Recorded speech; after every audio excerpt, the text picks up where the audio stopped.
Rahul back. My name is Dr. Valen Christie. I've been a student of the Grand Master, Dr. Malachi Z. York, for 10 years. And in those 10 years, I've been exposed to nothing but undisputable truth, from the Nubian Islamic Hebrews, to the Ansar Allah community, to the Holy Tabernacle Ministry, to the ancient and mystical order of Malachi Zadok. I've been through all the schools of higher learning. And now, I'd like to introduce the man of our time, the Grand Master, Dr. Malachi Z. York.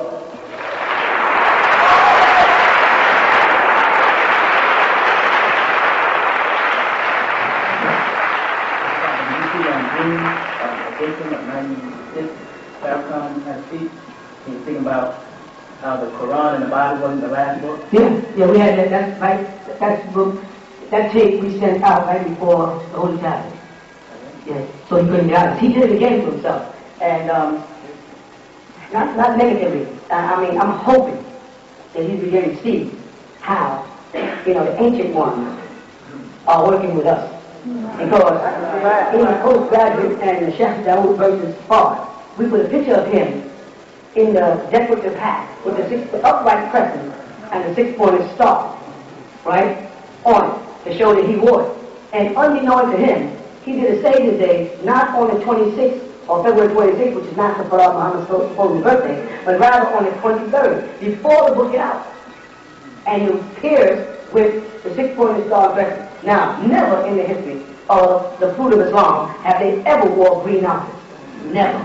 Their color is blue, according to the teachers of Allah. He talks about the blue uniform, but he corrected, because at one point he spoke about the sky being blue and being an illusion. But he said, but the I and the FOI wear blue suits, and he left it. And you can read that in the book, the two books we put out in Theology of God. It's in there. But never, there's no green in their color. However, Gaddafi put out what's called the Green Book a long time ago. Saudi Arabia's flag is green. You know what I'm saying? And of course, Nebuchadnezzar or Al-Khidr or Meli Sadat, as it's called, also is known as the Green One. Farrakhan had on a suit, the same as the suit I had on when I came here, with the gold buttons and the face up the whole bit. Now the main thing is, we all haven't heard it, I think you should get it. Because if you really listen to what he's saying, and I think got it to me yesterday, right? Your voice to me, and I listened to it last night. If you really listen to what he's saying, he said, and I repeat, and it's for him and his father, this is going on there, he said that Allah was created in triple darkness. There ain't nothing to worry about. He got better. He said, when you're outside at night, that's not darkness, that's the shadow. Literally, no two ways about it. He said, that's an illusion, that's not real, that's the shadow. The real darkness is inside the womb where people are conceived.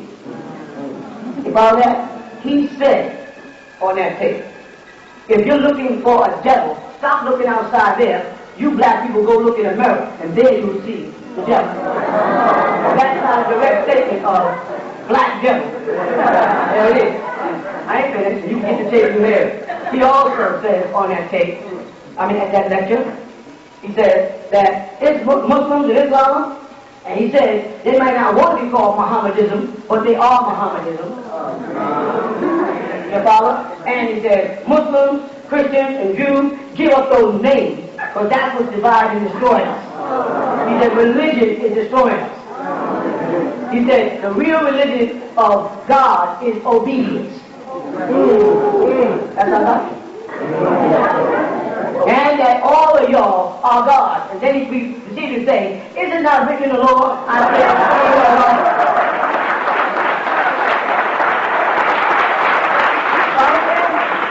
so, in my view, or my point of view, right, I don't see it as a negative case.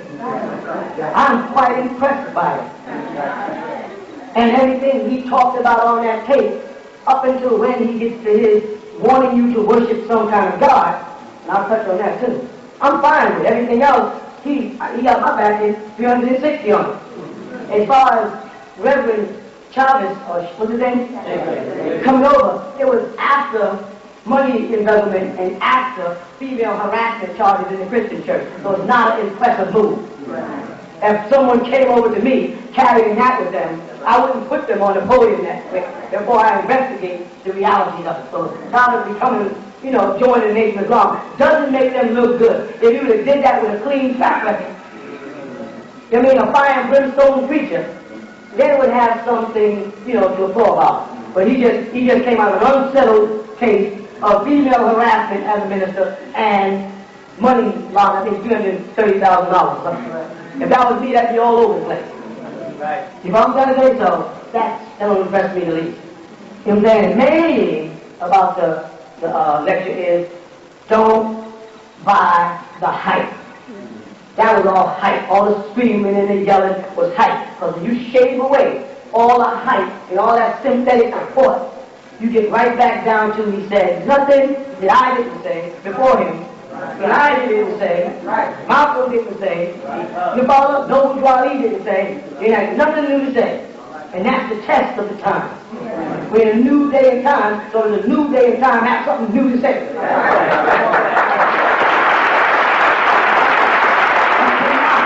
cannot expect to bring people out of a bad condition with the same bad information. The information has got to upgrade itself in order for you to upgrade the people. And Noble Dwali, as the prophet, had a point, it made sense, and it lifted them to a certain level. Honorable Elijah Muhammad had a point, it made sense that day and time, and it lifted them for a certain amount of level. You know what I'm saying? Even Clarence 37, you got it now, don't you? 37, he had it and he lifted them up. But now what? We'll still talk the same stuff? So. And it's obvious, because he says that there's no racism, it ain't about people's color, it ain't about, he said our doctrine. He even said, get away from that God thing. And when he started explaining God, and I like to comment if you go and get the tape, he didn't talk about Farad at all on Farad's birthday. Elijah Muhammad's son, Ishmael, Sinaiah's son, he did a Farad thing. Other ministers did it when they got up there one by one, but he didn't.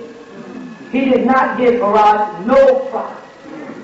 Because I know he's smart enough, so he can't get around those books to talk. He's going to have to answer those questions, and he can't. And all the people sitting there had their books in the back of their mind. Not that everybody in their audience got it, but some of those I ain't reading that garbage. But the ones that want the truth will sit there, and they will listen with those two books in their mind. And two more is coming out. And therefore, I think it's very wise to create this type. To put back on that garb that you saw me put on and say, and dress like me. You know that? And wear that upright 6-pointed star crescent, when according to the Nation of Islam, it was supposed to represent a certain phase of the moon. And that phase of the moon is supposed to be what they refer to as the new moon, this way. And they were differentiating their crescent and their star, you can tell you, that's why in the Nation of Islam, from that which Noble Dwali brought out, which was there. And they could say, well, his represented years ago, his represented the setting, and ours represented the new. But they didn't have back then a moon like this. They didn't have that. That is not in your book, the upright crescent. I brought the upright crescent into existence before nature brought it into existence.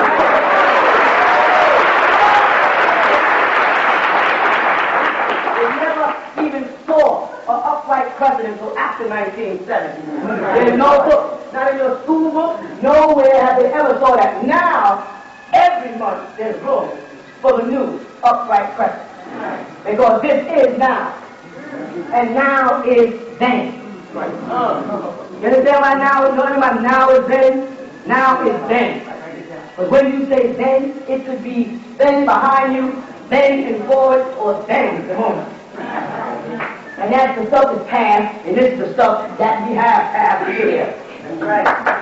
You know what I'm saying? Yeah. That's the day we have. So there's no reason for Minister Louis Farrakhan to wear an upright crescent that the Honorable Elijah Muhammad never wore. And then say you follow the Honorable Elijah Muhammad. If you follow the Honorable Elijah Muhammad, then you walk in his steps, and you do what he just does. And you dress the way he dressed. And you shave your mustache or shave it off or trim it up to be like him. If you follow him, because you see him like the so-called Sunnah as the best example. The Sunni Muslims, those who are wise, try to emulate Rasulullah Muhammad of 1400 years ago to the letter. And they call that following his sunnah, or his way of doing things. So now how are you going to be a follower of the Honorable Elijah Muhammad and following my sunnah? Well, I was an upright crescent. And on that green hat, my color, you had a 6-point star. You can see it just as clear as day because whoever was on the camera might have been one of our followers. But he zoomed in right on his face. You can see where they put the 6 points on it, not 5. That is not the symbol on your book. That is not the symbol on your in the lesson. That is not your national, not your flag, not your pendant. That is known as our symbol. And everybody knows. You know why they know it? Because they never saw what they refer to as a Jewish star and a Muslim crescent. They never saw it before. The high-ranking Freemasons saw it, and they would approach you on the street and ask you, do you know what that means? Right. And you say, do you? And walk on about your business, but they and no one else ever introduced a 6-pointed star and upright crescent to Nubians until 1970 when I presented it to the world as a sign of the ever-living, the true and living God. And if they look in the books and they look, I can say, this is a symbol of the true and living. Now leave your God out. Because I wasn't taking the position until the time was right. And when I say true and living God, I mean, like the brother said, you can walk up to your God and talk to him. You walk up to him and say, I got a question for you, God. They can't do it. They can't walk up to Quran, they can't walk up to Clarence, they can't walk up to none of them. You understand? And if I move on to the next life, then another God steps in place. No such thing like nobody's coming after me because I'm so great, nobody can succeed me. That's not how it works with us. When one Pharaoh steps down, another Pharaoh comes in. That's all God means is Pharaoh. But when we make a declaration that we're God, what upsets you fools is you keep on taking our definition all the way from the Ansar of our community. I would tell y'all, stop judging my religion by your religion. Stop judging my interpretation by yours. You stop reading into our book and think you know what we're talking about, fool, instead of just asking me. We say, God, we ain't talking about your God. Your God is, if I said, it's a whim.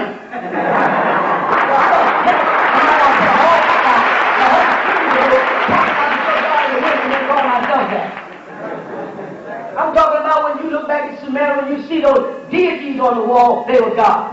When you look back in Egypt, you see the deity on the wall, they are God. That's the kind of God I am. That's the kind of God I'm looking at. And that's the kind of God y'all forgot your work. And that's what they want to make you think when they say that's idol worship. And don't even define the word idol. What is an idol?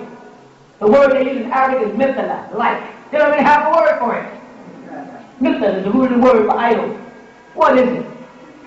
If you idolize somebody, then doggone it, Master Prophet Muhammad and Elijah Muhammad are idols because you all idolize them. You have big old picture on the wall, bigger than life. So if you've taken it out of proportion of life, if you made it 1 inch larger than him, then you have now taken it and expanded God. So what's the problem? We don't have no problem with you calling on Elijah Muhammad God. We know he's God. Right. We have a problem with you trying to make us worship a proof. Something you cannot prove. Or we don't have a problem respecting Clarence 37 or 13, whatever you want to call that. But we're not going to worship the dead. You don't worship the dead. You respect the dead. You honor the dead. And only those dead people that did something is entitled to respect and honor. That's right. Those that haven't, they're buried with respect and honor, and everything about them is buried. Yeah. But those who have done something and made a mark, have affected our lives, we respect them. We respect the Mahdi, alayhi salam. And always will. That's right. Our Mahdi. If y'all don't want to be your Mahdi, then he's our Mahdi. You put him in our bag with the rest of our stuff. Y'all want some Gulama Ahmed from Pakistan? That's your Mahdi. That's fine. Y'all want Master Prophet Muhammad call your Mahdi? That's your Mahdi. That's fine. Why we all can't have our own Mahdis? We all got our own shoes on. My foot ain't the same size as yours. As long as we don't stand toe to toe, we ain't got no problem. And we obviously, y'all don't want to stand toe to toe with me on which Mahdi is right. But I wrote a whole book on how my Mahdi is a true Mahdi. I can see y'all. I had to write a book on yours because you won't. You know what I'm saying? So that's the bottom line. Is that we are God, and we're reflections of God, and we're in the image of God, and in the likeness of God. If that bothers you, then hey, you just have to live with your problem. Toothache, come and go. Get it cured. Get the cavity dug out, get it shot, but do something. But don't interfere with me and don't try to get me, because you can't explain to me what food and you got a toothache anyway. I know you got a toothache. By toothache, I mean I know there's stress in what you're teaching, because I can see it in your eyes. I can see the lack of confidence while I watch that tape. I don't watch their tape to watch their mouth. I watch their tape as while their mouth is moving, their sound is coming out. I want to see if they really accept what they're saying. If they know what they're saying. And anytime anybody starts talking about God, they don't know what they're saying because they cannot prove it. If I talk about a car, I can prove it. If I talk about this I can prove it. If I talk about the compass and the square, the actual compass and the square, the actual car, I can prove it or take you to one. And if I can't, I'll make one. Those are principles of being confident and being in truth and being right. Right. But now when I start trying to convince you that you are wrong if you don't believe in some unseen God, and give you a complex and try to make you feel guilty because you're the kind of person that says, I don't mind, you look good feeling that way, but I'm the type of man that wants to know. That may, I'm a different kind of being. You can call me the devil, you can call me anything to make you feel comfortable because I want to know. I just want to know. Is there anything wrong with that now? You talk to me about Allah. Tell me about Allah. Can you explain this thing to me? Don't say God the creator. Forget all that. And the worst thing you could do is run over to the Quran, a book written by mortals, if not written by mortals, recorded by mortals, stored in the subconscious or conscious mind of mortals and human beings who are all imperfect, like you said, a wobbling planet, a wobbling mind. Your mother ain't going to go to the Quran and say, listen, the Quran said, Allah said. Of course. The Quran was written for people like you that want to use the word Allah. Of course the Quran is going to back up Islam. You go to Jehovah's Witnesses, they do the same thing. They got a whole bunch of books that back up Jehovah's Witnesses junk. What about the universal truth? The universal truth would be to strip the name Allah and tell me the meaning of it. And your scholars can't even do that. El-Ilah or El-Lahu or they don't even know what it means. You asked one the other day, some 5%, I believe in Allah. What does Allah mean? He said, huh? The word, not the attribute, the word itself, that being attributed to the being of force, the source, the person, or whatever, or the box of cookies. Whatever it is that you're calling Allah, what does the word first mean? They can't tell you. Muslims are bismillah Allah, and say, what does Allah mean? The God. What happens if the Germans never created the word God or good? Then what would you say it means? The Dutch, the French, the Dios, the Spanish? What would you say, man, that we didn't need all these other languages? Drop everybody else's language, brother, and tell me what Allah means. Now, what would happen is, if he could speak the Arabic language, he would start giving you a commentary of Allah in Arabic. That's the only way you can explain Allah. Because Allah is an Arabic word. You can't explain Allah in Arabic word in English. You would be translating. The bottom is you'd be moving away, you'd be going away from it. Transit authority, understand? You'd be going away from it because you cannot capture the actual meaning. You follow? So now don't try to hold me in and make you think if a person don't believe in God and they're a devil. The person who don't believe in God, brother, don't believe in the devil either. Don't understand that? They come together. Because you wouldn't even know there was a God unless there was a devil, because there'd be no purpose for your God if there was no devil. So y'all need the devil as bad as y'all need your God. Because what would a religion be without the devil? What would be the purpose of Islam if there was no shaitan? What would be the purpose of Judaism if there was no Hasatan? What would be the purpose of Christianity if there was no dragon? You follow, so you ask the Muslims, do y'all need the devil? You better have the devil, because if you don't, you have to close your mouth and stop Mecca. Because the whole purpose of going to Mecca is to A'udhu Billahi Minash Shaitanir Rajim. So Shaitan in everything you say. In your salah, you're praising Shaitan. When you eat, you're praising Shaitan. I don't want Shaitan to take my food. You know? Not only we don't say God is a wimp only, God and the devil is a wimp. That's a wimp club. And all these folks, they get locked in one world ideology and think you got a monopoly on the whole world, got a big problem.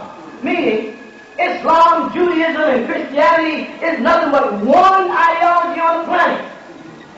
You don't know nothing about the depths of Hinduism, Buddhism, and Zoroastrianism, and a million other philosophies or doctrines or religions. It don't have nothing to do with your concept of belief.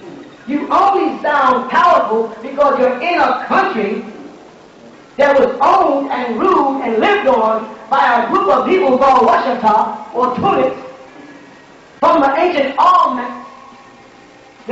who did not believe in that God, and the Christian concept came over here with, people who were Portuguese brought the Christian doctrine over here and spread it there, and then later on, Judaism came over here, and then later on, Islam came over here, but the indigenous people of this land, the natives of what they call Americans, didn't know nothing about your God, and got wreckage that the Olmec was existing 900 years before Christ. Here, right on this land in America, 900 years before Christ, they're digging up heads right now in Mexico called Amaxaland. And there they find traces of a people that look just like you before the year 570, when Muhammad alayhi salatu wasalam was born. Before Jesus was born. You understand that? We got a life and a culture that goes back way before that. We were called Moors by race way before Moor was synonymous with Muslim. They were Moors before they were Muslims. They were called Morenos before Muhammad was even born. Or Moor, the French way, before Muhammad was born. You know what I'm saying? Somewhere along the line, Islam bit its way into Moor. And now you got a bunch of people walking around saying, I'm a Moorish scientist, and raising their hand for Islam. Don't realize that Islam is taking away from the greatness of being a Moor, because Islam was born in Arabia amongst Hindus and Turks calling themselves Arabs. That's right. And there was no Middle East. Look at the map again, and then say Middle East. I show it also. Say it. Now, don't say the word. Think about Middle East. Where is it at? You do it. Go to a blackboard anywhere and do this, make a comment, and put Middle East there, right? How? How can you be a Middle East? If this is west, and this is east, and this is north, and this is south, how can this be the Middle East? Now, we know of a thing called the Far East. That's the Far East. This would be the far west. This would be the far north. And this would be as far south as you can go. As far west as you can go. As far east. But there is no such thing as a Middle East. There is no such thing as an Arab with natural roots. You will not trace Arab to natural roots. You'll trace the people back to a man called Joktan, which will go back to Hebrew. But you will not find Arab as a race. The word automobile means automobile. And the word with automobile means to roam about, to move. You know what I'm saying? They don't exist. There was no such thing as Saudi Arabia. That oil over there is ours. Our land extends from California to where? The Persian Gulf. There was no split. There was no Red or Reed Sea. That's a natural threat. The Atlantic Ocean did not exist. I showed all that back in the Notebook. All those pieces fit right back in, straight on down through South America. There's no such place as Puerto Rico. That just means that when they got there, he said, that's the richest port I've ever seen.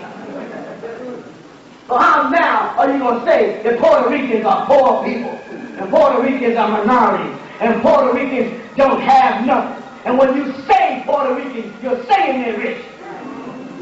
Simon Amorite says, you Puerto Ricans, he's saying, you people from that rich port. You say, well, what happened to the riches? What happened to the legal of the port? I tell you what happened to it. They took it. Fake Puerto Ricans, Spaniards, Spartans took it. Took the image of the Moors. Because we had Moors in Morocco, Moors in Spain, Moors in France, Moors all across Europe. Moor was what they called you by race. That had nothing to do with being Nubian, had nothing to do with being Muslim or Hebrew. Moor described your race, Morenos, blacks. People from that black soil. Quran says it. Man was created from the dust of the ground. So every time they try to change the meaning of Nubian and say, well, Aswan, from the word Aswan, black, does not have to do with the people there. It has to do with the soil of that place. Well, fine, because the people in that place who walked in that place 5.1 billion years ago walked alongside of dinosaurs in that place and left their footprint in that soil. And if your doctrine, meaning the Torah and the Quran and the New Testament is right, that man was shaped from the dust of the ground, then it was the black dirt of Aswan and shaped the skin of the man anyway, so it still covers the man.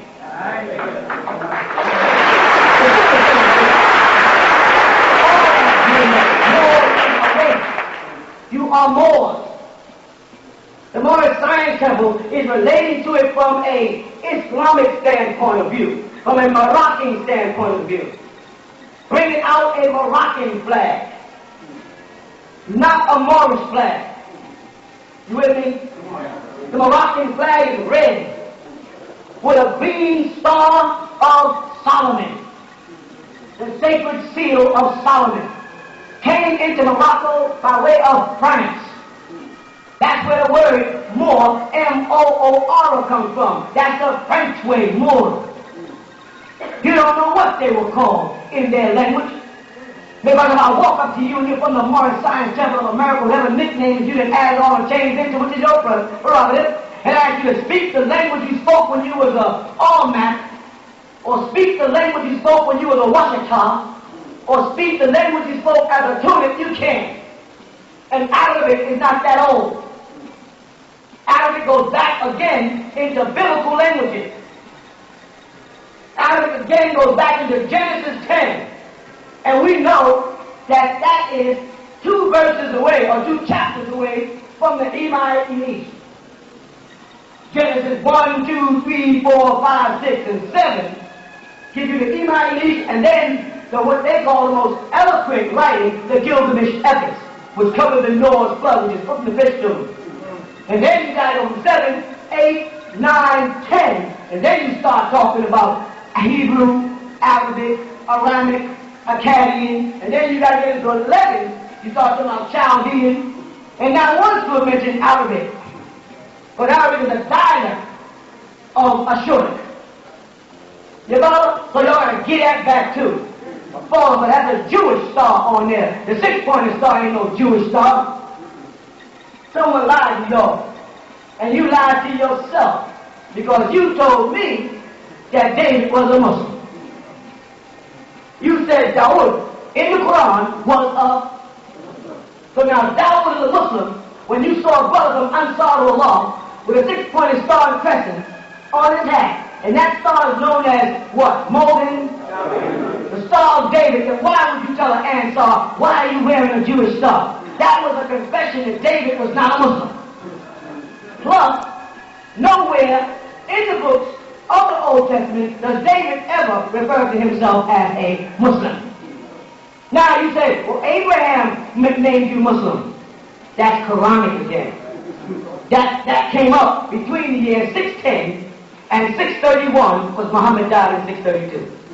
You cannot go to a new book and tell me about old things unless you tell me this book is an old book being retranslated.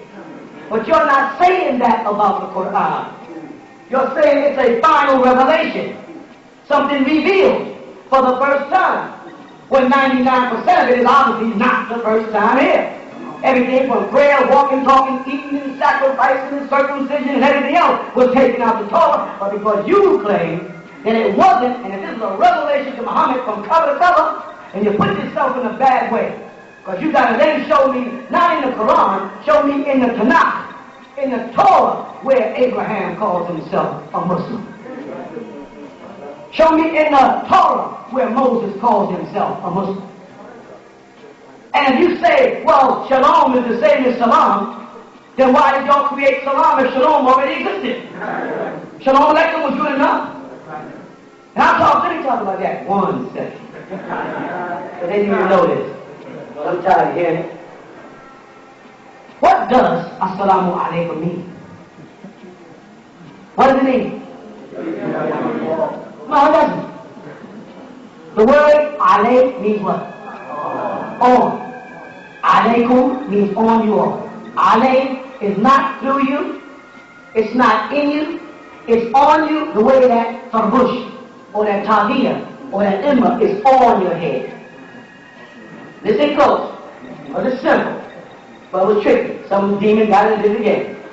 You understand? Yeah. If I say to you, salam, peace, alaykum, I'm saying peace on you. I'm not wishing you peace. I'm not saying peace through you. The peace is not feed, the gun in your heart. The just is not in your body. The ras is not in your head. It's island ras. Island just on the body. So when Muslims greet each other, it's a subtle trick. That's why I got shalom out of it. But Rahu back in. Because I say to you, assalamu alaikum. The peace be on you. You don't need peace on you. You need to be in a peaceful state. Wa alaikum salam. And on you peace. Or ma salam. With you peace. With, like with ma in Arabic is not with like in your character. That's anger. That's with like to accompany you somewhere. May peace walk beside you. Maybe that's why so many of y'all get hit by a car. Because you get hit and the peace gets away.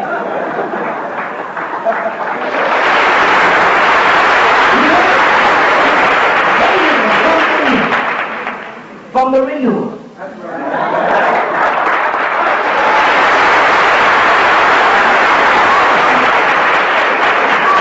We have not heard that in 1400 years. How come nobody in all Islam has stood up and said, you know, assalamu alaikum does not really mean anything. It's to help you. Just make peace be on you, on top of you. Like I put a glass on a Paradiso table. I put a book on a desk out of Mexico. Is that real? And I put the print on the book, it would only be on the cover. So you could, if you say, and hide the Quran, the truth is on the Quran, you would not be saying the Quran has any truth. Alright? Now if you read Surah Al-Baqarah again, the first couple of verses, you're going to see that Allah will be in. A seal on their hearts, but they translated it in. Deception, hype. Everybody knew we were coming. Right. Nobody knew when. Everybody knew this day and time was coming. They were calculating and we were calculating. And we're the best calculators. Because we have worked it out. You follow? So that is not no Moorish flag. That is a Moroccan flag. Unless the Moors they're talking about are Moors that fall under the government of Morocco after the 17th century when that flag got there. And when Dus Ali, you follow, was teaching Nobu Ali, Dus Ali was not using a Moroccan flag. Because also Marcus Moses Garvey was also taught by Dus Ali. And Marcus Moses Garvey introduced a red, black, and green, which was originally black, red, and green. The flag as found in the Sudan, the flag of the Mahdiya, with a spear and a crescent. That was the flag, black, red, and green. And all of your revolutionists throughout America, by whatever group or sect, are popping up the Mahdi flag and don't even know it. They got all these black monkeys, all these red, black, and green flags. All of this snatched off. The Spain Crescent, which symbolized the warriors of the Hajjadawa tribe that came down from the north to defend Sudan from Lower Egypt, actually, because the Mahdi was from the Hajjadawa of the Nile, a place. That was a place. So if I'm called Dongolawe, I'm named after the place. If I'm called Nubian, I'm named after the place. But what am I by race? More.